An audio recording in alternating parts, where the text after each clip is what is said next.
और ये waste Asia के संकट के बावजूद हमने एक नया फंड बनाया है। ये जो हम सेकेंड बैच में, इसमें सबसे महत्वपूर्ण बात है कि इकोनॉमिक स्टेबलाइजेशन फंड बना, ये अभी तक नहीं था और दुनिया ने अभी किसी नहीं बनाया होगा कि अगर कोई इस तरह की परिस्थितियां जो आज चाहे रूस की हो, यूक्रेन की हो, हमास की हो, गाजा की हो, इजराइल की हो, ईरान की हो, यूएस की हो, ऐसी परिस्थितियों में जब पूरी दुनिया में जिस तरह से प्रभावित हो रहे हैं तो लोग तो अभी उन परेशानियों से जूझ रहे हैं और यहाँ तो उन चुनौतियों का समाधान करने के लिए, मुकाबला करने के लिए भारत सरकार ने मोदी जी के नेतृत्व में एक इकोनॉमिक स्टेबलाइजेशन फंड का क्रिएशन कर दिया है जो निश्चित तौर से ये सारे संकट को दूर करेगा। और ये जो वर्तमान संकट है, ये इकोनॉमिक स्टेबलाइजेशन फंड जो है, ये केवल इसका समाधान नहीं करेगा बल्कि जो फाइनेंशियल ईयर 27 का जो बजट है उसके लिए मजबूत एक स्ट्रांग नींव रखेगा। और इसलिए मैं कहना चाहता हूं कि जो इकोनॉमिक स्टेबलाइजेशन फंड बन रहा है उसमें इस द्वितीय बैच में उसमें 1.05 लाख करोड़ ले रहे हैं। 1 लाख करोड़ हम इस इकोनॉमिक स्टेबलाइजेशन फंड के लिए ले रहे हैं और ये इसलिए इतनी बड़ी मात्रा ले रहे हैं कि हमारी मोदी सरकार की ये दूरदर्शिता का सबसे ठोस प्रमाण है कि ये इकोनॉमिक स्टेबलाइजेशन फंड जो हमने इसको ट्रांसफ़र किया है, ये फाइनेंशियल ईयर 27 के बजट में जो पूरे देश में होगा उसके लिए एक संकटकालीन हमने बफर बनाया है। हमारे पास कॉर्पस फंड होगा कि दुनिया की कोई भी चुनौतियां होंगी, हमारी इकोनॉमिक स्टेबिलिटी पे कोई फर्क नहीं आने पाएगा। इसलिए ये सेकंड बैच हम डिमांड फेयर सप्लीमेंट्री ग्रांट ले रहे हैं। और आज मैं कहना चाहता हूं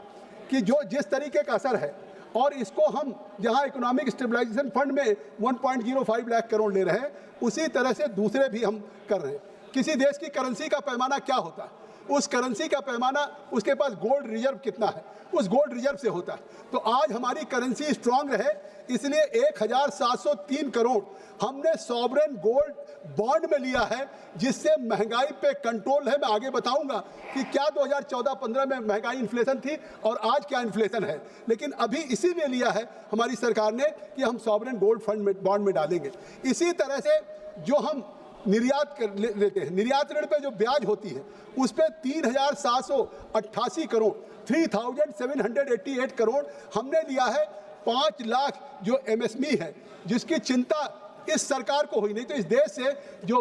ज़्यादातर एमएसएमई करीब करीब बंद हो रहे थे, लेकिन जिस तरह से एमएसएमई को रिवाइवल करने के लिए वित्त मंत्री जी ने 19-20 में दिया और आज भी उसकी चिंता है कि पूरी दुनिया की प्रतिस्पर्धा में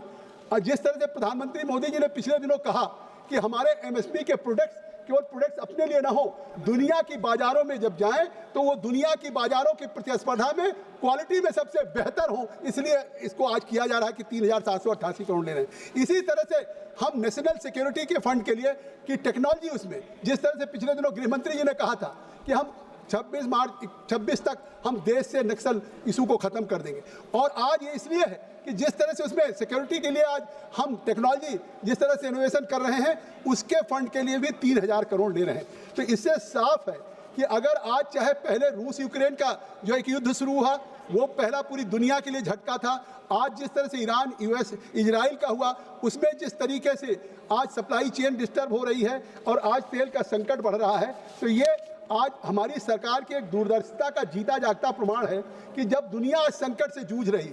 जब दुनिया आज वर्तमान में दुनिया की सरकारें संकट से जूझ रही है, तो हमारी सरकार आज की नहीं कल के खतरे की भी भविष्यवाणी को आंक करके इस हमने डिमांड फेयर ग्रांट्स में काम किया है। और आज उसी का नतीजा है कि इकोनॉमिक स्टेबलाइजेशन फंड ये केवल वर्तमान तेल संकट का जवाब नहीं है बल्कि भविष्य के हर कोई राजनीतिक या हर जियो पार्टी या कोई इस तरह के झटके होंगे उसके लिए ढाल बनेगा। तो ये वित्तीय अनुशासन का काम करेगा, हमारे राजनीतिक सोच का अनुपम संगम है, न घबराहट की कोई खर्च है, न संकट की कोई अनदेखी है। यही है विकसित भारत 2047 के संकल्प को पूरा करने का।